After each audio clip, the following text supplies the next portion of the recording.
She is. One of the best gifts. I'm telling you, she is. Yeah, one of the best gifts that I got in that business was me having the confidence in myself to go and make that hire. Because you know how it is. Making your first hire is always the hardest. Your seconds, you still have that anxiety. But I did that in the middle of COVID.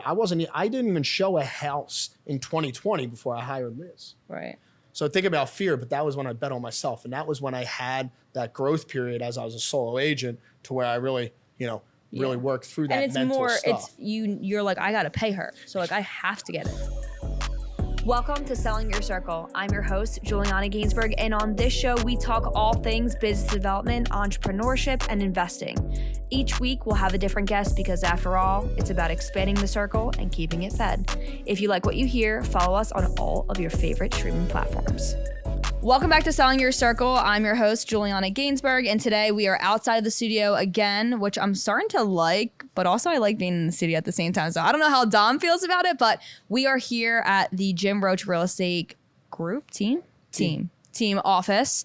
HQ, and I am here with my guest, none other than Jim himself. How are you? Juliana, thank you very much for having me. I'm excited to be here. This is fun. It's I've obviously known you and watched you grow in your career, and I think this podcast it's really exciting because it's kind of a lot about what I was, where I grew and how I kind of started. So it's a big part. Podcasts are a big part of how I learn and what I do. So it's great to be here. It's a pleasure. It's an honor to be sitting next to you and having this combo. After just sitting through one of your master classes, I appreciate you making time in your time-blocked schedule for us to sit here and record this today. Yeah, it was good. It's my pleasure. It's for me, it's kind of like, I'm sure we'll get into it a little bit more, but more of the transition of kind of my life. And I think that's what we kind of talked about today in my training class. It's just really how to shift from going from an agent to going to be, a top producing agent to an entrepreneur to a leadership position, et cetera. So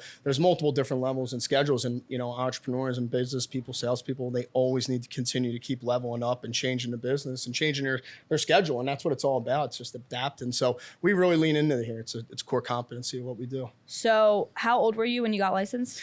So this always tricks me up because I was a little part-timey in the beginning. I was licensed. I'm 36 years old. I was licensed when I just turned 27. Okay. So I was 27 years old. So, I'm getting ready to go on, about 10 years. I'm going to be one of those people that finally into the second decade of my business. I guess that kind of sucks, but no, it's a good thing. You're not a solo agent 10 years in. But don't I lose my YPN membership that I really pay for? Yeah, or don't go to, but it's fine. So at 27, did you think that you would have a schedule the way that it looks that you were just showing downstairs? I never had a schedule. I'll be truthfully honest with you, Juliana, until probably 3 years ago, to be honest. I think that was one of the things really for me that was a changing and an impact that helped me grow. It's just I had the realization that there's just not enough time in the day for me to go and do what I wanted to do. And, it's unfortunate. It's 24 hours in a day, right? You can't make it 25, so you have to figure out a way to kind of change things out. And, so I just got really specific and simplified that. And truthfully, it came from a lot of help from a lot of people and a lot of coaches, a lot of people outside world, a lot of education stuff that you're doing here, right? Listen, learning, and taking what you can take and making an impact with what you can on it. So it's something I'm huge in growth. I'm sure we'll get into that, but I always like challenging myself. And so when I get comfortable, I like to re-challenge myself and just kind of re-switch things up. What year in your business did you get a coach? Right when I went full time, which was great too, because I'm getting ready to quit my job, just added on another expense, as things were really, really firing off well in the head. But that was, that was the position that I knew. I was like, if I'm going to quit my job, right? Like my boss and my paycheck's my accountability. Right. I knew it was going to show up every week. So I got a coach that I knew was going to show up every week, and this person helped me and pushed me. And I'll tell you now, what's crazy is I thought when I my first coach, I'll never forget, it was $500 bi-weekly, Tom Ferry coach. I went through 3 coaches. I was like, this is a waste of money. What I realized. You don't know what you don't know. Exactly right. And what I realized is as I navigated around and I start to understand and talk to people is I just had to get the right fit for me. And fortunately, I've had a number of coaches and firing coaches is good. You outgrow coaches. I had one of my great a guy named John Phillips. He was a coach when I was very early in my career. It was great for new agents. When it got to building a team, he kind of just, it wasn't really his forte. It wasn't a strong suit. And he knew that. So it's time to move on. It's just like everything else. You want to continue to, involve and continue to grow in your coaching schedule, your coaching and your training, your schedule, everything you're taking in always has to keep, sticking alongside that. Yeah. I would say that I always give this example of that. Like when you, for example, Keller Williams, like most market centers are auto enrollment into productivity coaching if you're a new agent. And that is one of the hardest levels of coaching, in my opinion, because those people have no idea that they want or need to be coached. Yep. And it's just like the connection to getting those people to be like, you should want to go door knock or go cold call or do what this and this process or whatever it is. It's so hard to like get through. And then once you get to that second level of like, oh, now you're paying someone to tell you what to do. Exactly that's like right. the difference. And then that's when it turns into that level of accountability. And I think a lot of younger people, and it's just not for real estate agents, business coaches and entrepreneurs. I mean, my business coach now really helps me a lot more on my businesses outside of real estate than they do in real estate. Yeah. And he's a real estate coach, for example. But for me, it's really just like, I just always want to keep learning, keep educating. And, for me, I have to keep doing that because my job as CEO is to educate now. My life's kind of changed from, very similar to you, Juliana, buying and selling real estate to where I'm still buying and selling real estate, but just at a different level now. And my job really is to, train and to lead. My job now has changed from finding buyers and sellers, but to finding talent, right? And finding the right people to put in the business here and to surround my agents with, that's what we focus on. And I think that was really, sort of a mental shift for me is I really started to enjoy it. I've always been a salesman. I've always been in sales. Sales is that's my strong suit. Even when I was in college, I was like in my fraternity, I was a social chair because I could negotiate, the hay rides, and that's just how I've always been. I'm born and raised in Northeast Philadelphia. Middle class family, never had a city, never not had a city address except the 4 years I went to college, went to Penn State. So, grit and determination and just figuring shit out's always been inside me, so I've been on teams. I'm a big athlete. That's always how I've been. I've always been working with other people. So I knew when it came to a position that, hey, like you no longer have that sense of accountability. It was the first moment, I'll tell you, Juliana, I felt like a real adult, that's when I felt like, now it's time for me to step up. I was just married. I'm like, we not just married, but we were like I got married when I was 24 years old. My Penn State college sweetheart, so I met her and we knew we were going to get a set of life and start growing there. So, but I had a plan and I had a goal and I knew my sales position I was in was not going to get me there. Yeah. And I knew I wanted to be an entrepreneur, but I was also very comfortable and I've always been very comfortable with who I am. And so I kind of wanted the path and the journey to evolve, right? With my niece is getting ready to go to college, going to Penn State, just got in. And, I think it's a funny question to ask an 18-year-old, like, what do you want to do for the rest of your life? Right. They don't even know. I had no idea. Yeah. I mean, you probably still don't really truthfully know what you want to go after or get at, right? And yeah. How many I might want to be a podcast interviewer. You're doing a pretty dang good job. So, I mean, you got a good start, right? But that's what I'm trying to say is that, regardless of where you are in your life, you always need to continue to get better because regardless of the path you had on that you thought you were on, it's going to change. Yeah. And what you're learning is going to need to be changed. And so you need to keep evolving and keep changing. And that's literally a key competency for us. Like training and education, I'll put my team up against any brokerage probably in the nation of what we do here. I'm dead serious day in and day out. I mean, it's you smile and it's a lot of work, but it's one thing that I dedicate and it's a key to my success. And I think it's a key for everybody's success. I only smile because I think from an outsider, someone might hear that and be like, this guy. No, I agree with you. But I have and sat I say here that too, as an outsider and witness what you guys do. I think it's definitely at a higher level than most. Yeah. I think it's also extremely hard for brokerages to have a topic and have everybody in the room understand what's going 1000%. on, because then you have to lower it for some ends or higher it for other ends, and that's what always the biggest struggle is. Yep. So what you've cultivated here is a lot of like-minded individuals. Correct. Who are kind of all generally in the same area, and even the younger people that come in or the newer to the business are just hungry and ready to listen and just absorb that. what's going on. So when we recruit and we look at agents, I mean, one of their biggest things we look at is, are they coachable?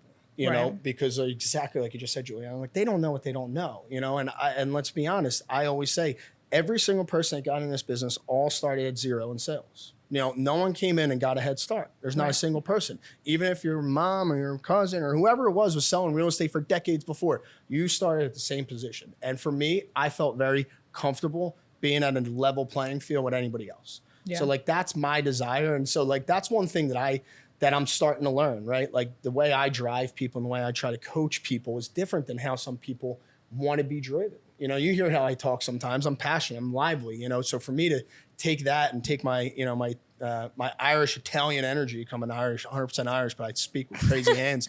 But if I'm going to take that and now tone my voice down and change my tonality and then really become, you know, sympathetic with someone and show some empathy. It's for, as a CEO, it's the one thing that I've had to be able to learn and do is to be able to change emotions and to try to match and meet people's levels at all times and still get to the same goal. It's difficult, but it's challenging. And I had to learn that. So I had to get coached on that. Everybody's once you stop learning, you start dying. It's the God honest truth. And I smile and like, you know, smirk about that too, because like it's good stuff down there. Like I definitely think that I appreciate I think your confidence in saying that is why, Smirk, because like you truly do believe that. I believe it's not just like you're up here like blowing smoke. It's like no. And that's the thing. Like when you smile and you laugh about like you know, and then I actually take a step back. I'm like, yeah, you know, it was an asshole. That's a asshole thing to say. But the fact is, I feel like that. I also feel comfortable enough to smile. Yeah, no, it's great. But for me, at the end of the day, you know, that's all I'm looking for. If I feel that confident and you saw like me feel that and say that means that I back that shit. You know, I back it up. I back that word up and I back that shit. You can curse on here, by the way. Yeah, can you? Yeah. Right, good. I mean, you said you were trying to be a professional Kevin podcaster. told curse the entire time. There you go. Perfect. So that's what I'm saying. If you're trying to get to that level and that's where you want to be to and that's what you're trying to get to, like you always just have to keep pushing through that stuff. And it's just, you always have to keep leveling up and figuring out how to take those next steps. It's part of the gig. Yeah, I mean, I respect the like confidence. Like, if you believe in something, you have something literally downstairs that you've cultivated. Like it's basically like your child, and you're like, this is actually working. The numbers are there. The people are happy. Everything's going great. Like, why wouldn't you come up and sit on this couch and flex your muscles and be like, this is the best? Well, I think there's two differences. I'll tell you one thing, Juliana. For me, the hardest position, and you know this, right? For me, is growing. You know, so like we're top 50 company, top 50 sales team at KW, right? So that was something that I look back and I look at my 5-year goals. I write my goals in 1 year, 3 year, 5 year, and 10 year. I was something that I was like legitimately a 10-year goal for me. It was to be a top 50 company at Keller Williams. We did it within 3 years. Right. You know, and like those are things and those are goals that are hitting. So when I gain confidence and I speak with confidence, it's because I'm confident in our abilities and what we've done from past experiences, you know, and that's, so I put myself up and my team up against it. It's because that's how much I put into it. You know, that's how hard I know these people work, you know, and that's the thing now is when people call me and are like, hey, well, Jim, I want to work with you. It's like, you don't want to work with me at sometimes. Like there's great situations where I'm the best agent for you to handle that situation. I'm gonna be the one to tell you that. Right. If there's a better agent for you to handle that first time home buyer situation, like you don't want me replying a buyer's reply to inspection list. I probably shouldn't be sitting here on a podcast sometimes, but I'm dead but serious. There's people in here that are. There's people in here that are experts at that, right? So that's for me, like that's not my level of my playing field. So why would I go in there and play in that space? Yeah. Let me give you the best of the best that's going to give you the best results and overachieve that and, you know, blow past your expectations and then have everybody come behind you, repeat and referral business. That's what a lot of my business comes from a specific referral network that I have. And someone called me yesterday. It was another agent in an office that spoke to my referral partner for that state. And they said they had a referral for Philadelphia. Yep. Well, I get the referral or the agent's talking to me and she says it's for a place that's like an hour and a half away. And I'm like, listen, I could get in my car and drive there and I'm not saying I wouldn't, but I knew that I have a partner that is the expert of that area, that I'm not going to make any money off this triangle right now, but it will, in the circle of selling your circle, come back to me. Yep. So like, I just was like, listen, like I would love to take this referral, but they're going to do a better job than me. And that's a great step towards where you're trying to go probably, right? Being able to say no, being able to not put your foot down, but being able to be like, you know what? own Juliana would chase that and go drive an hour and a half and probably literally look back and say, I should have never done that. Right? How many times have you done that? Once you get to that position where you could start saying, you know what, I'm not the right person, and actually believe that. Right? Yeah. That's the difference. Like in my head, I'm not saying like you don't want me writing buyer's reply to inspection. Right. Like I freaking know you don't want me writing a buyer's reply to inspection. So I speak in confidence. Like I say what I believe. And that's, so, you know, that's really like kind of what I get at is that's our goal here is we want to put the people in the position to be successful and do the right thing. And that's really ultimately why I think we saw success. I mean, I think we just put people in a position where they wanted to be and do what they wanted to do. And we just allowed them to do that, coached them, trained them, and gave them the support. So 42-ish people? Agents, they're going age, girl. I was like, dang. No, I know you're not 42. You're 36. There you go. Let's bring that back up again too. But yeah, no. So I got 42. Yeah, I think we're right around 42 people. We have 27 active selling agents. Okay. 27 active selling agents. How on many the team. Salaried or hourly? We're 8 full-time employees, and I have 2 additional VAs that are full-time support, but not here in office. We have a mix of people in office. 6 really work full-time in office. Yeah. 3 kind of work in and out, half and half, and then some people do have the work from home life. More the conveyancers, our transaction management. You don't want them in the office. You don't want to see them, so they're off-site. So, but they are direct. Is that specifically you don't want to see them? Well, truthfully, I mean that's how those people they're working. They're behind the screens, right? We want them servicing clients, churning deals. So you're saying like they don't need to be here? They don't need to be. Right. Yeah, we like to keep the spaces and everything here for people that we want to see. It's really our selling space. We call it downstairs, like our bullpen down there is it's for deals, it's for opportunities, for speaking, training, so we don't want to put too much staff, too much operations out there. We kind of try to put that in behind the scenes. That's closed door stuff. Outside, out front, like you want people hearing, people talking and understanding and hearing how they're, So at the when did the Jim Roche real estate team come about? Because I would say that you didn't operate under that initially. No, so I was just an individual agent. It was just me, and then I branded myself as Jim Roche Roche Real Estate. And then as I grew, it was simple because I knew where I wanted to go, Juliana. That was kind of my path. Like I was Jim Roche, individual solo agent. And then I knew I needed to go to a team, and I knew I had to get there. So I added Jim Roche Real Estate just to brand myself. I wanted the kind of people to think of me. And then I added team in when I started adding agents and, started layering support underneath. So that was the team officially launched, January of 2018, really. Okay. I mean, it was, and the funny thing about it is if you look, like our first year in business, we did 30 million in volume. The second year in business, we did 70, and then we went to 140. And generally, how many people did you have at 30 million? 30 million, it was myself, 1 admin and like 3 agents, and I was doing 87% of the business. Yeah. So I've stepped out of sales. That was the hardest thing anybody's done. And I've not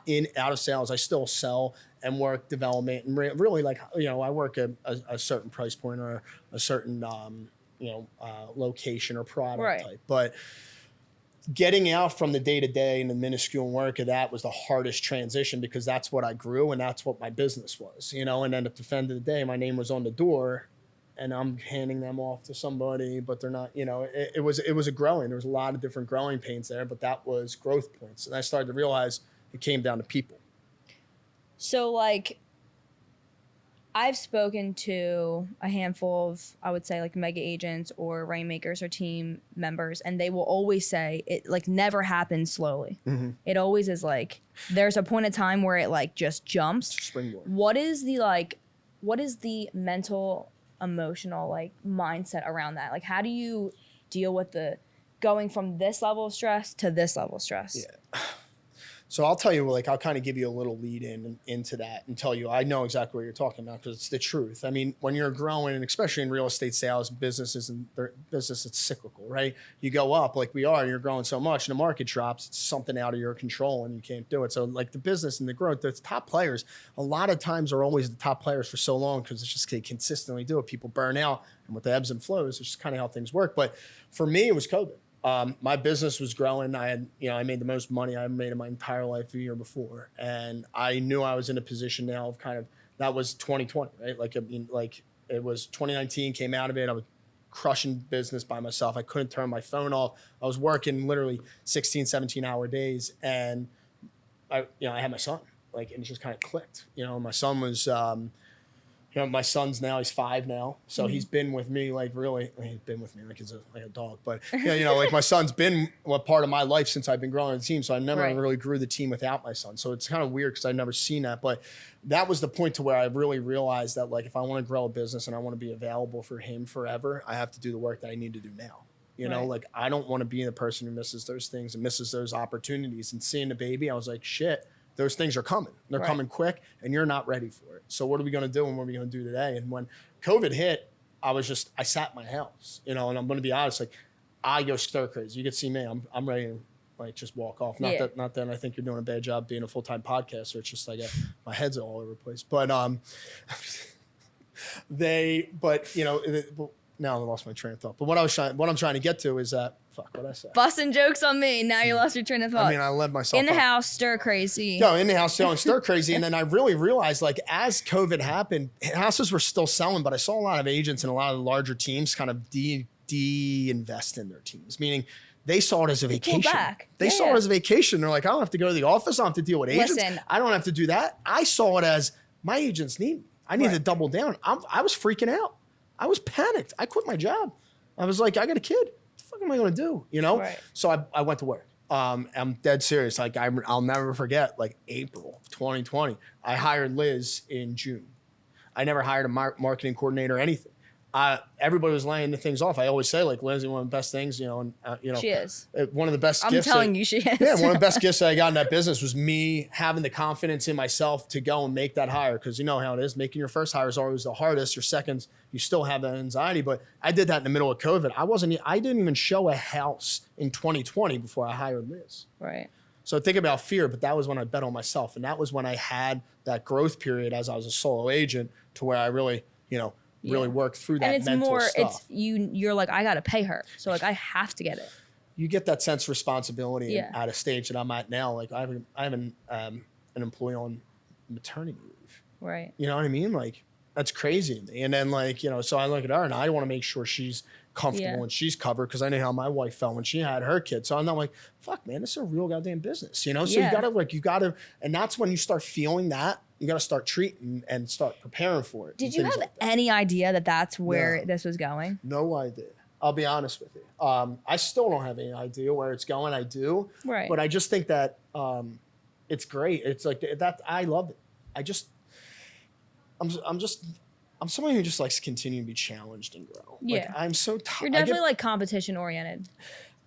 And in a very, like, good way, though, like a healthy, natural way. Like, I don't see anybody as a competitor. Right. Like, I really, really don't, because I think everybody does things differently, and I think there is enough business. Like, I used to hate that. There's enough business for everyone. There is. Right. I'll be completely honest with you. There is. And once you get over that and you start feeling angry and being envious of people throwing things up at, like, be proud, be supportive. Once you can support people and appreciate what they're doing, what they're going to give back to you in life, or what you're going to feel when you see that, it changes your tune. Instead of feeling, oh, I'm so angry, I'm so mad about, I wanted that business. It's, man, I wonder what that person did to go get that. What can I go do to get that? Like, how's it cool do you think that person did? Totally. You know, I've said for the longest time, and my friend Mara has this saying, she says, create over compete all the time. She was actually on this before. And that is something that has been a big part of, like, selling your circle and, like, my whole business, is that I have made relationships with other agents in our market down the street from here that have given me opportunity and helped me with, you know, getting deals done, because I've been more of a support rather than like, oh, well, I got to beat them out because that house is on my block, or like whatever the case may be. Like, and I will be honest, I think that's one thing that I will say, I'll give myself credit to, like, pat myself on the back for, was like, I knew what my biggest goal, and, you know, I'm fortunate now to have, you know, high level mentors and people that can help lead me. I didn't have that when I was growing. I tried to do everything myself, but once I realized that it wasn't about me, it was about the people. Yeah. I realized that not burning bridges, not being a dickhead to people throughout my transactions, and being the right person and doing the right things. Now, was there bad deals and bad situations? Yeah, right. Like, always, it's always going to happen, but it doesn't take any more to be a good person. Like, you know, it doesn't, just to do the right thing is not hard. Yeah. It's actually harder to do the bad thing sometimes, in my head, at least how I operate. So, well, I would say it's not a war. It's not. Like, we're just here to get the same, all have the same goal, is to close this deal and get paid and, like, make sure that our people are good. we don't have to be like arguing the whole time. Some old school broker that probably wrote pen and paper, no offense, told me that, you know, like one thing is it's a cooperating business. Yeah. It takes two to tango. And the one thing I never got and I never understand is like two agents sending each other an agreement, but like arguing. It's like, right. Do you argue with your boss before you get a paycheck? Right. Hey, but no. You work together. Did you get your job? You get your paycheck. Yeah. Right? Did you do your job? It's not saying that's what you're after, but that's like when you start there, level one, you're not going to have a good long-term career. I always call if I'm on the buy side, I call the listing agent and I'm like, hey, I'm about to write this up. What is it? Is there something besides price? Yep. Like, is there something else I can do to help you make your life easier and get this done and get my clients what they want to? Like, that's not a negative on my clients. No. If I can find out more information of what they actually want and give it to them and they use it, like everyone's happy. I don't know why people are so like scared to even make that call, or generally just like, oh, I had an agent the other day that was like, oh, I can't tell you that. I'm like, what do you mean you can't tell me that? Yeah. What do you mean you can't say something? Exactly like, right. You can't tell me that there's 6 other offers and you can't tell me exactly what the terms are? All right, fine. So if somebody would have hit me with, I can't tell you that, in my head would be, this guy doesn't know how to negotiate. Right? Has no idea. Like me, being in the business longer, saying, oh, I can't tell you that, tells me that I'm going to put you in a pretzel and my client's going to walk out here with best do. I love when they chuckle when they say that to me, though. And I think like maybe I just, I have a young voice. They hear me on the phone. They don't know. Some like older duties like, oh, I can't tell you that. I'm like, okay, all right. I don't stand like I've really like one thing that I kind of put my foot down on is like, especially for my agents, I just don't like people treating anybody with a disrespectful tone and manner. And it's just like I call agents sometimes and I'll talk to the broker or the co-op on the other side and be like, why do you have to be mean? Like, like what's the point here? And you kind of kill them with kindness a little bit and it changes their tune. But it's the God honest truth. I think a lot of people, and you heard me say it down there, Juliana. This episode is brought to you by Castle Public Adjusters. If you have fallen victim to property damage, Castle Public Adjusters is your first and only call. They will make sure that you get the maximum compensation for your property loss. Remember, avoid the hassle. Just call Castle. 215-752-1237. Every entrepreneur, every salesperson, every person who is in business for themselves, their number one biggest enemy is themselves. Yeah. It's what they do. It's how they think. It's how they interact. So like a lot of our training and a lot of things that we do, like we always lean into our mindset and who we are, because that's the first key. If you can't get over that, you're not like, don't even try.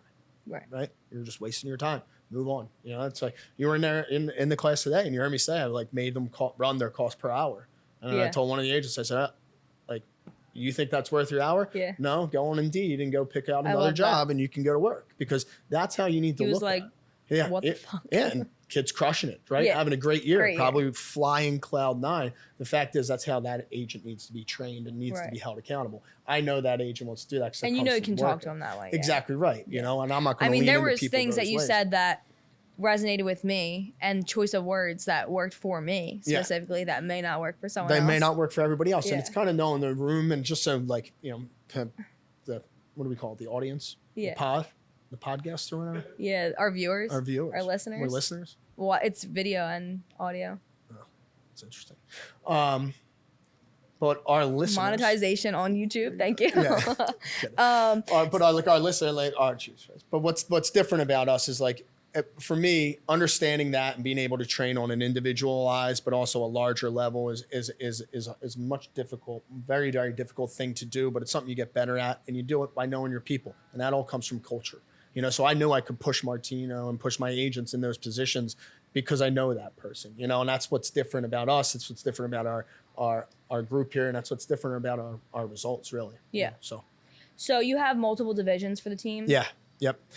Commercial. Yeah, commercial, residential, obviously. So really about, majority of our business is residential sales. Mm-hmm. About 30% of the outside of that is about development sales and commercial, acquisition, dispositions. And then, then obviously we just have our other divisions as far as our New Jersey division, et cetera, being that we have agents that work there. But we really localized it and focused on it. One, obviously, a big Keller model is you shouldn't be managing more than 5 people. Like, I don't want my directors of sales to be over leveraged and, and have too much responsibility on their plate. So we have a lot of people that can help out and step into different places. So for me, my leadership team that I speak with, it's myself and 6 people. And they all kind of report to me at different divisions, right? So, marketing comes to me with marketing issues, marketing fires. My COO comes to me with my operational issues and overall encumberancing issues. My company president brings me sales issues, and then my directors bring me localized sales issues, whether it's, hey, we have we're seeing this trend in the market, we should move and do things here. Or, hey, our agent Billy's struggling, we should lean into them a little bit more. So there's a lot of fires. There's a lot of things that can be thrown at you at any position. We do a lot of business here. So there's a lot of shit that, pops up and comes through. It's the hardest thing to manage. I find it fascinating to see teams like yourself running businesses. Like this isn't just real estate anymore. Like we're not just selling. This is an operation. There's employees. Like I think it's very interesting to see that at that level. And I talked about it with Rachel Pritzker on an episode or 2 ago. Like she went to law school to become an attorney. She didn't go to law school to become a business owner. And now she's also dealing with the leadership side of it and the organizational side of it and the scheduling and dealing with people's emotions as employees and that type of thing. So it's very interesting that we go out there and we're like, okay, we're going to sell real estate, going to go take a $500 course. And then we turn it into this. Well, so I think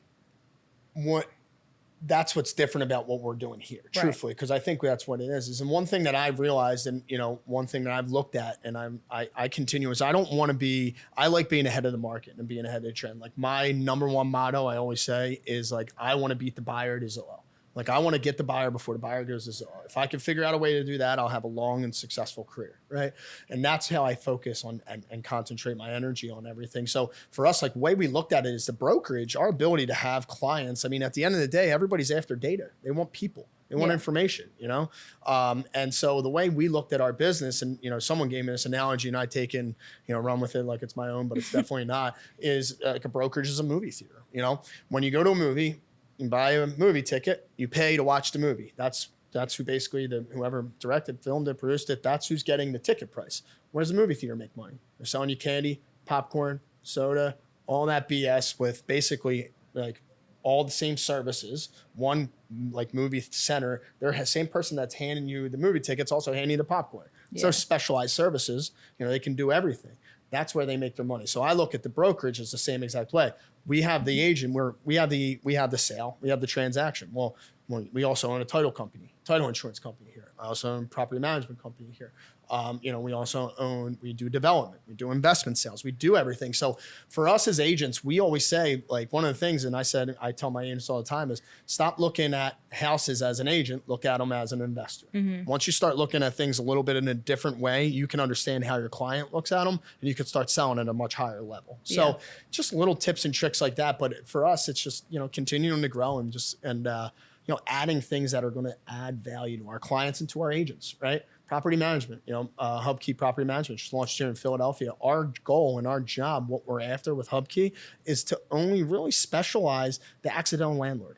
Juliana who bought her house and now can't sell her house because she's got a 3.25 interest rate, but she's moving to the burbs and her husband want to keep it, but they don't want to manage it. They don't want to rent it. They don't want to sell it. Well, HubKey, what we did is we went out, we built a property management brokerage that's built on customer service, that services well. It's built by investors who knows what issues they have. And the best part is our referrals, where our clients are coming from, are realtors. And how we're protecting them is by guaranteeing them their business It's back. a resource from the team, too. It's also not sponsored by HubKey. But not sponsored by it's not sponsored by HubKey. It's fine. Don't send us a bill. It's fine. Partners will be pissed about that. That's fine. But that's what I'm getting to in a sense. Like the whole point of everything is that that's the point of what we're trying to do. Is it's like we have an ability here to build an ecosystem and to co-create, and the people that are coming in here are building businesses together. I have 2 developers downstairs that have $40 million in development.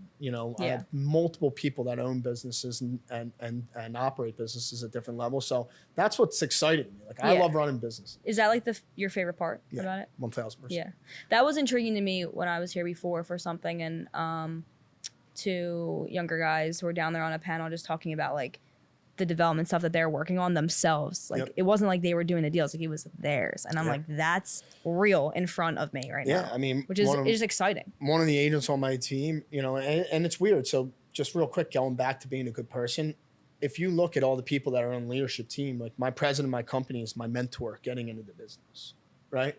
My director of development was kind of the mentee person I trained. My director of sales and my broker is the broker of record for all of Keller Williams, was sat next to me in my office, right? At my past brokerage. So I kept these people tight and I grew with these people for a while.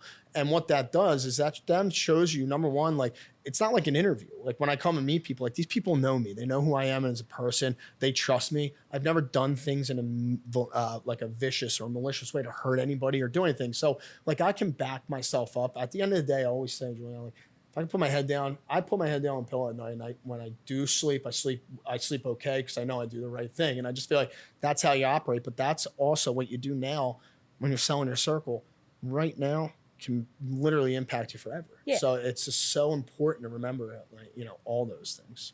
Yeah. Good stuff.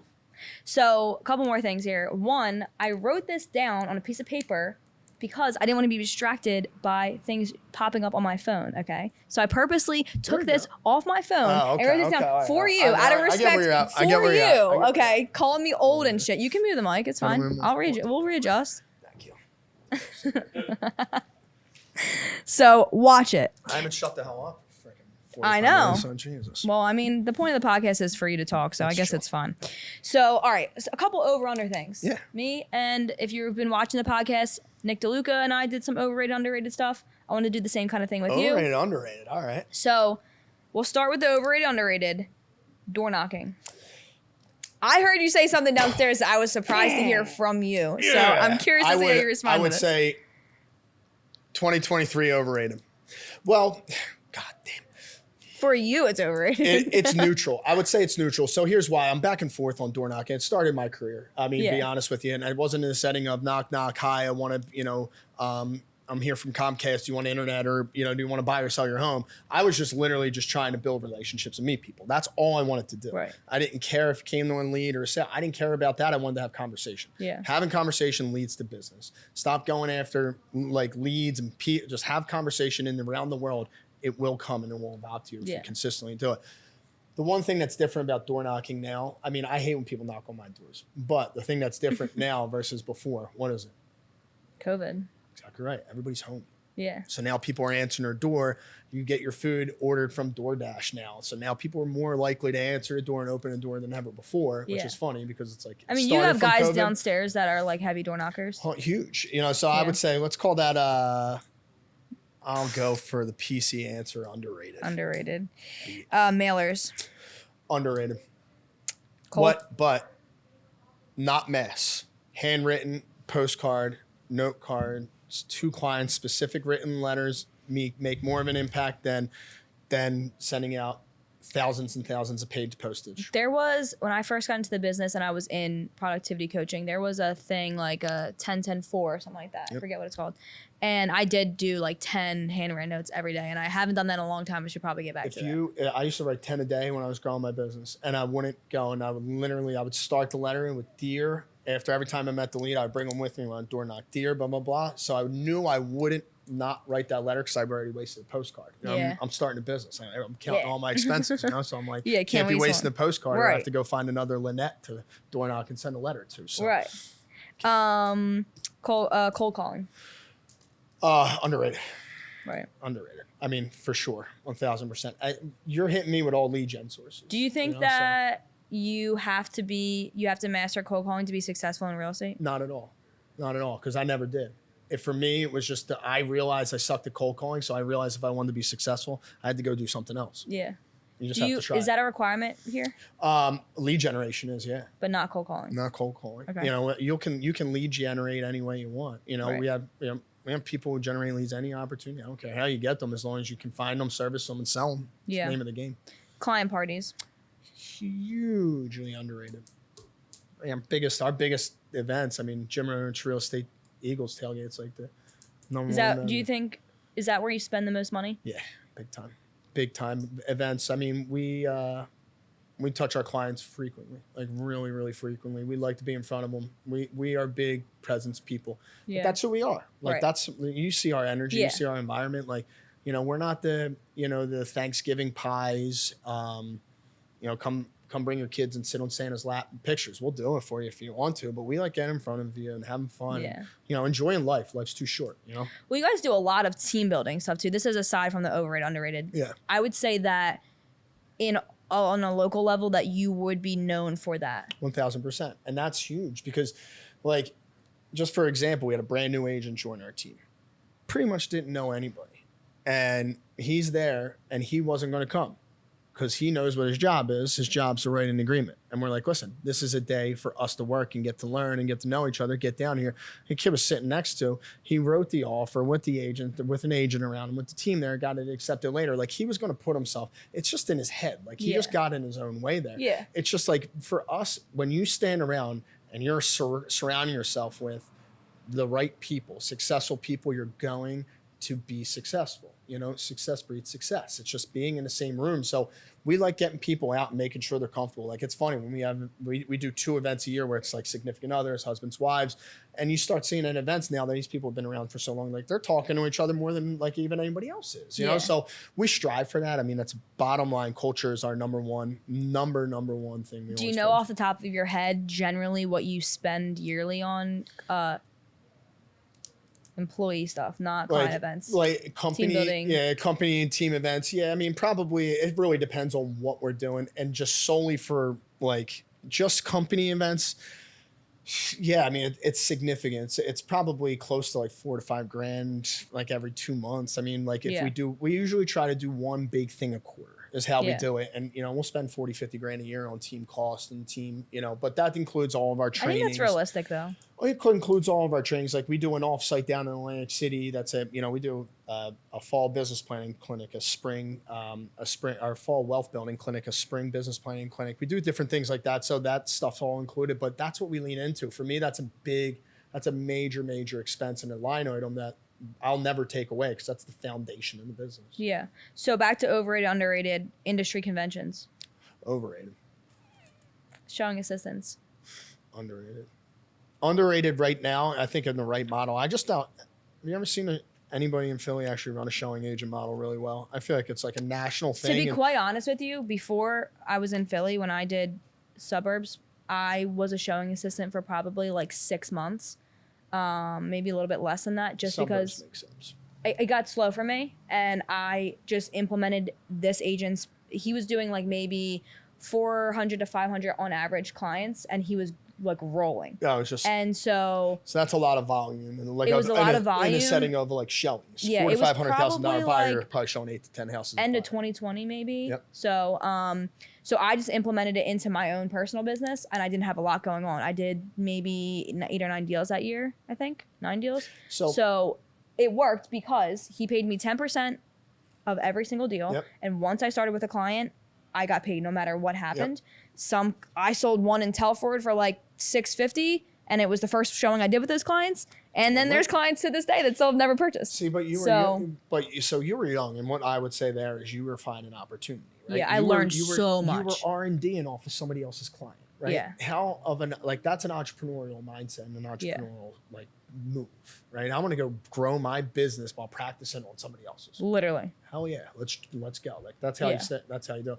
Showing assistant, what I meant in the city, condensed down here. Yeah. You could show a lot of houses at once. Typically buyers move pretty frequently. I know a ton of agents that move in at a high level. I'm excited for here until one of our agents get to the position where we need to have a showing. We're there. I will say they're not ready to pay for it. Yeah. I have a friend of mine in Arizona that made her mom a showing assistant about 2-3 years ago. Her mom did like $80K off being a showing assistant. All she had to do was open doors. I've seen a lot of husband and wives. Yeah. What better person to know your client, and then you get to work together as a couple, right? And taxes are better. There's a number of different things, except that when I'm assuming your dinner table conversations probably aren't the most entertaining or anything. You got to figure that out. That's what the coach and the therapist is for. 1,000%. Okay, so some unpopular opinions. Yeah. Leaving your card at the showing. Never. I don't even have cards. Me neither. I actually was just talking to Andrew about how I just got some cards because a couple of the condo buildings in the city will require you to give your business card to get into the showing. That's the only reason why I have them. So I have business cards. I'm pretty sure that's it. The only reason I have them is to be that formal, old school. But now I'm going to meetings with even guys that are 2 times, 3 times, whatever, not 3 times, she's my age, and they're coming out and they're pulling out their business. They're like, oh, let me go grab my card. You know, listen, at the end of the day, your email address and your website's your business card. To be quite honest with you, the main reason why I stopped doing it is because I made a really good contact card, and I don't want to hand someone my card. I want to text them my contact card and get their phone number. Well, I think one of the things I learned from you, actually, and I thought was pretty interesting, is that you get them. Yeah, right. Look at you. Yeah. That's why I started my new Instagram account. That's where you got to get the following. Okay, what I want to hear this. I don't know it. What? No, you said you make everyone contact you first time through Instagram. Right? Yeah. Like majority of people will come to you and contact you through Instagram, or you'll communicate. Like that blows my mind. I like after that I was texting or tried to text you, you didn't answer, and I sent your Instagram and it was like right back. I'm like, Jesus Christ. I'm pretty sure that didn't happen. No, it did happen. I want to make that up. Like I'd come on the pod and drop fake knowledge. I'm just purposely ignoring. I mean, this is the girl that's on. She's in a picture next to Ed Milet. So dude, how about that? How does that? That's like got to be some like local I searched algorithm selling type of your shit. circle, and then you came up, and then so did Ed Milet. Wait. That's honestly pretty cool, though. That is if cool. you search selling your circle, Ed Milet comes up right next to it. Well, I was listening to Ed Milet when I was coming down. I don't know. We're going to give you credit. Dude, I don't know what's going on here, but I'm here for it. We're about to pop off. Listen, so that is a good point. I have been getting people like, first of all, honestly, I don't know if I want everyone to have my phone number. I will tell you that. To be quite honest with you. So it's a funny thing you bring up. So like I have my personal, like I'm not a social media guy. Like when I was the secret agent. I was the undercover agent, which is I'm trying to teach my team not to do. Yeah. So now on my personal Facebook and the things like that, which is stupid, right? Dumb small things, my personal Instagram, where it's like my family, my kids, my aunts, stuff like that. Like now it's getting, I have hundreds of follower requests on my private Instagram. I'm like, why? If people want to hear from you, why aren't you giving that? Why aren't you delivering that value? So that's why I started like the different Instagram account now. So start flowing content through there. Now I have somebody that's coming behind me. We're filming consistent content and putting it out. But like for me, I hate. Yeah, you love it. I hate it, but it's my responsibility. But I'm happy you're doing it though, because I think you'll monetize it. Honestly, JimRoche.ra. Oh, there's another one. It's a brand new IG girl. Oh, we're about to pop. You're gonna actually might be the first, the second follower. I will. Behind Jim Roche real estate team. I'm not following myself though, because I don't want people. I don't follow myself on my other accounts. Am I giving myself an extra follow? I guarantee you do. I don't think I do actually. Wait, maybe I do. Wait, actually, now that I'm thinking about it, on the podcast one, I don't. No, I know. On the podcast one, I follow you, and I follow the Island podcast, and I follow one other person on there, I think. That no, but that's what I'm saying though, is like getting to what you're saying, Juliana, is like it's a different day. Like I wanted everybody back in the day. I used to burn through business cards. Yeah. Door knocking, literally hundreds of them, and just fly through them. It didn't turn into like I don't know if the business cards did anything, but that's a prime example of like that's just a shift in the marketplace to where people just kind of need to get to the times and lean in on that. I just don't. I want to have the information immediately. And the other side, the Instagram, the side of the where I'm at with my head on why I get people to follow me is because. So like the example I gave the day I was here is that I went to a DJ, like a show somewhere. And the girl, we were talking, I said, oh, like follow me on Instagram because I'm not going to convert her right away through text. Yeah. There's no reason for me to text her like, hey, how you doing, whatever. But if she follows me back, then she'll see my home tours. She'll see when I close on a house. She'll see when I'm going to another show. Maybe she's going to see something that she likes. She interacts with it. Then I go and message her again. Exactly. Like it gives me a reason to get in front of her organically where she doesn't even think that I'm getting in front of her. It's the guy on truth, because what are you going to do? You're going to text that random like girl once a week for a once year? A week and say, hey, I'm back at this concert. You still looking to buy? You'd be the weirdest person. Right. Right. But if when she you do is, it naturally, I'm training her to like my Instagram posts instead. That's to train your mind, to train your clients too. That's what you're kind of working through. So taking rental leads. No, never. Overrated. It's an unpopular opinion. Is it really? Yeah. Yeah. So here's the way. Is it really? Is it really? I mean, I take them. I used to never take them. So I am a big firm believer in this. There are businesses for rental companies. If you want to be a rental agent, you go work at a rental company. Well, if you want to be a real estate agent, you go work at and you want to sell homes, you go to sell homes. Like I think it's two different things. So like it's like trying to be an Olympic athlete in swimming and running. Yeah. Like it's two different But would you tell your young agents down that have nothing to turn it away? I like to tell my agents when they come in here, number one, to be realistic and understand. Yes, we do. We absolutely, like, that's who takes our our rental leads, right? But I don't want them. I want them out of it. I want them to not get stuck in that. Because what everybody falls back on is, I'll just do a rental. Oh, I didn't lead gen. If I need to pay rent, honestly, I'll just cover a rental. I just recently just started doing it just because it was popping up so much through social media, and I try to convert them to buyers first, which I have. So if you're going to take it and do something beneficial with the CRM aspect of it or with the client aspect of it, it's fine. But if you're just doing rentals to pay your bills, go get a new job. Like, that's what I say all the time, because you're just preemptively setting yourself up for failure. Yeah, it's interesting.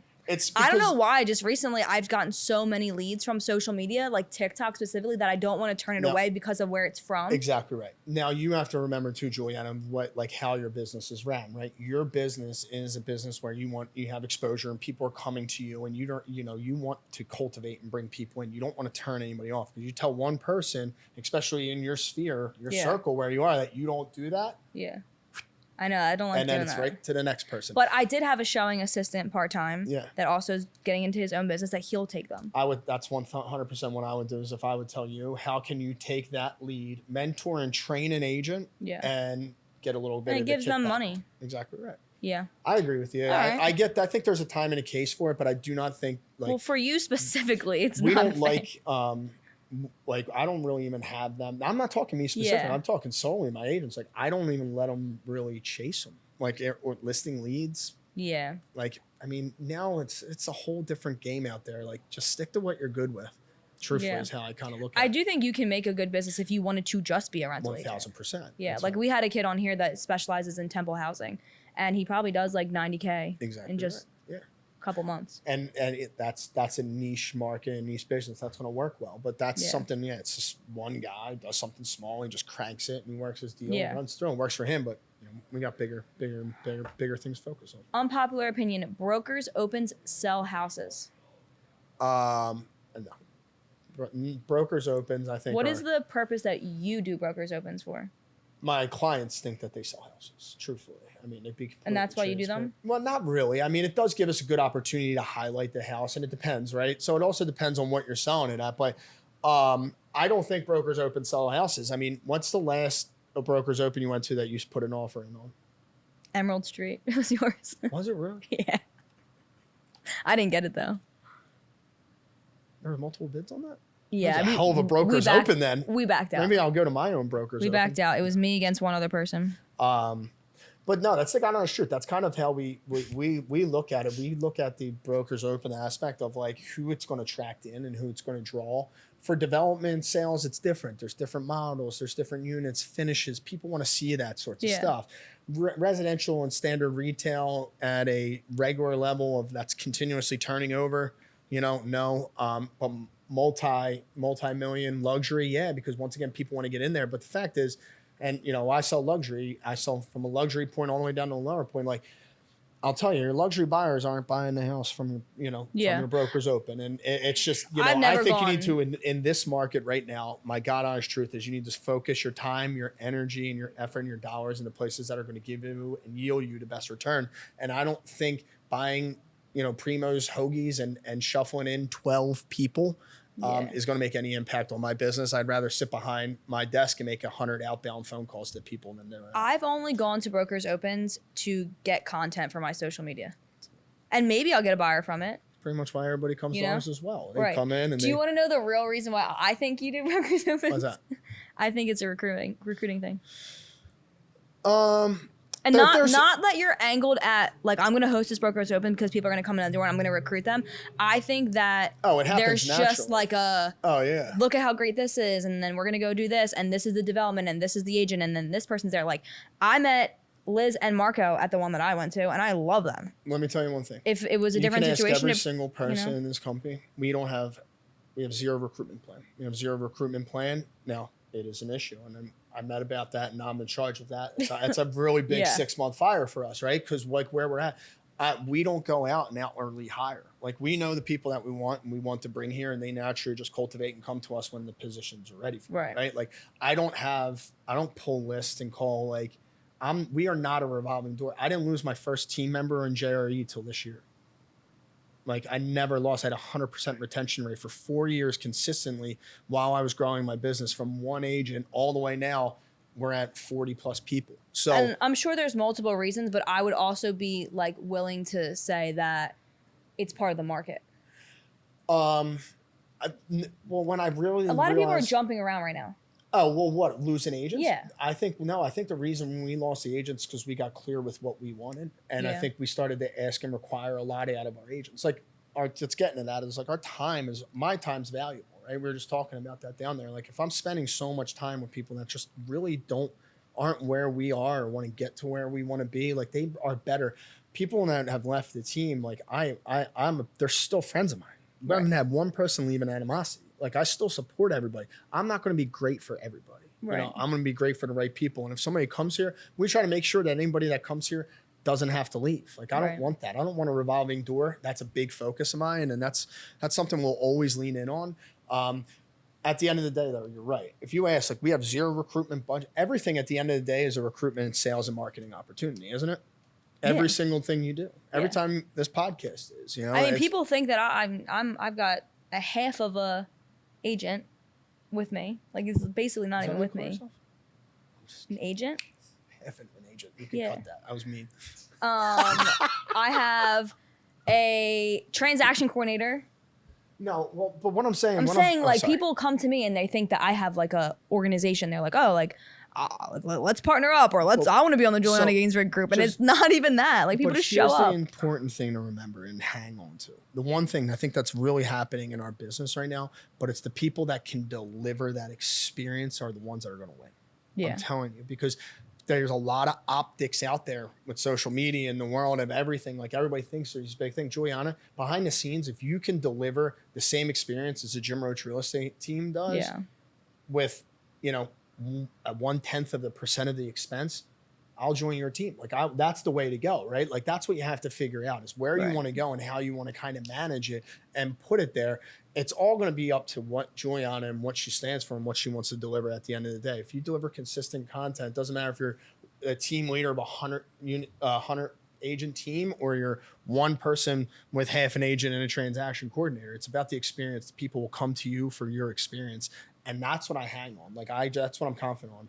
I know what we do works. I think if we do that consistently and we get the opportunity to show people that we do it at a high level and do it very well, we can't fail, you know? And that's just, and once again, confidence. I just believe that. Yeah. I might be an idiot, but we'll come back. No, you're not going to end it on negative self-talk. I don't know where we're going to negative. I thought You said idiot. We're 10, 15 minutes in? No, we're...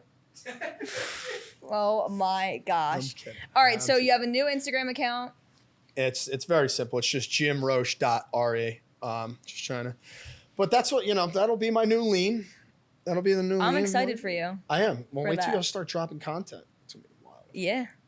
Then I'm not going to drop. But. Then Jim Roche Real Estate is the team. Yeah, at Jim Roche Real Estate's the team. Yep. Don't follow anything else that you see because he won't accept it unless you're me. Did you get in? Did you get through the wall? Yeah. There you go. Was not sitting in purgatory. Yeah. White walkers out there, you know. You don't. If you don't follow me already, Jewel_the Realtor on Instagram, Jewel the Realtor on TikTok, Selling Your Circle on Instagram, Selling Your Circle on TikTok, Selling Your Circle on YouTube, Selling Your Circle on Spotify and Apple Podcast. And if you like what you hear, we'd love your thumbs up, reviews, subscribe, follow, all the things. And that's pretty much it for today. It was great. I had a really, really good time. Thanks. I'm happy you did. Are you sure it's not been 15 minutes? I got to go? Because I have a meeting next and I'm kind of just waiting not to avoid. So we could sit here and chat. I'm going to go down, get lunch or something. You're done. I don't know. Right, I'm done for the day. This is my last thing. Alrighty. Well, that was it. Thank you for sitting here with me. Thank you for watching, and we'll see you next time.